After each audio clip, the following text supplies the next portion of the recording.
Good morning, students. Welcome to the English class. So, we are in the lesson 1, the boy who broke the bank.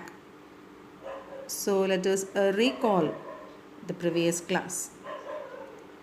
So, where did Mrs. Boshan find her husband? Mrs. Boshan found her husband in Jugal Kishore's electrical goods shop. Who is the owner of the electrical shop? Jugal Kishore is the owner of the electrical shop.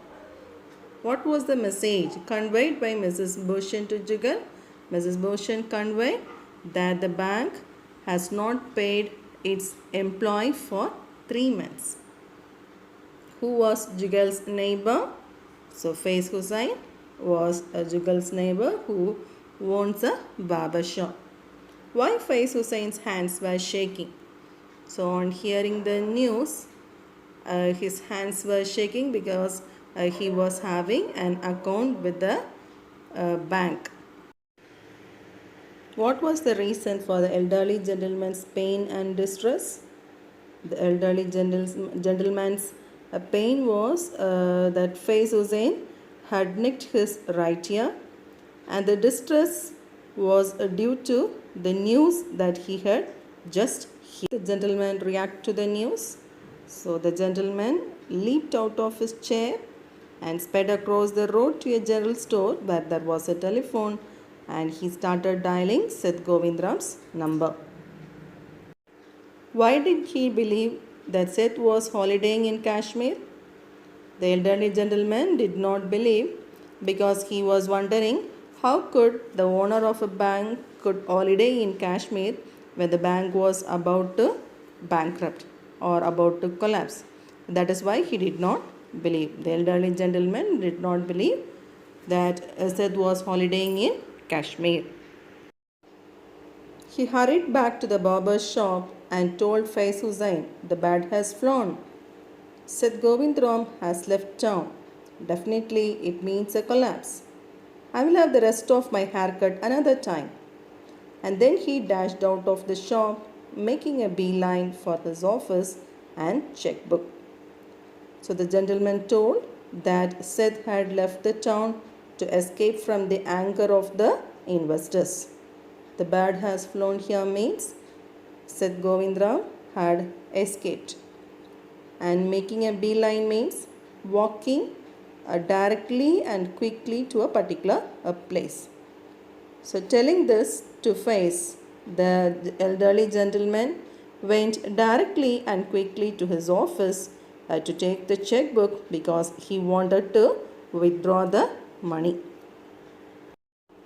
The news spread through the bazaar with the rapidity of a forest fire.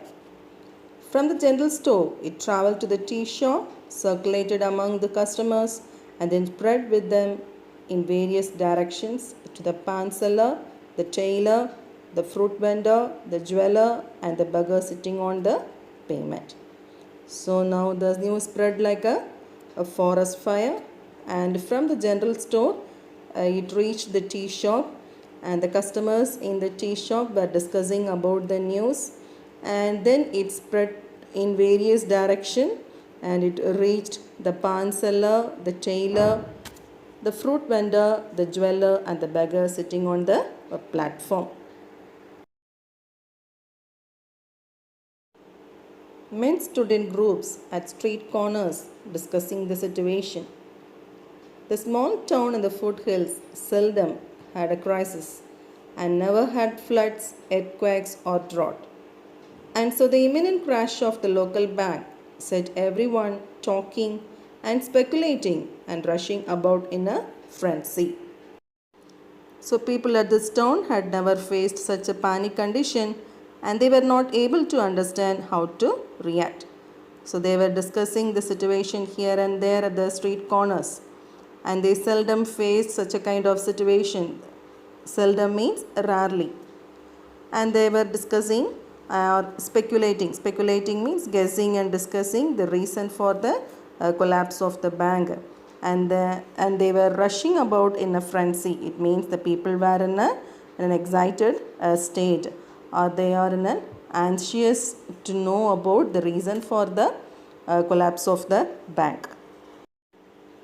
Some boasted of their far-sightedness, congratulating themselves on having already taken out their money or on never having put any in.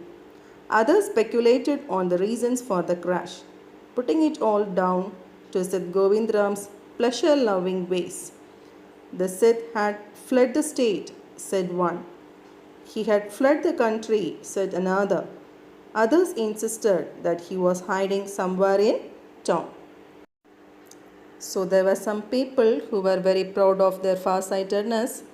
That is, they claimed that they knew what was about to happen and they had already taken out their money. And some said that they never put the money in the bank.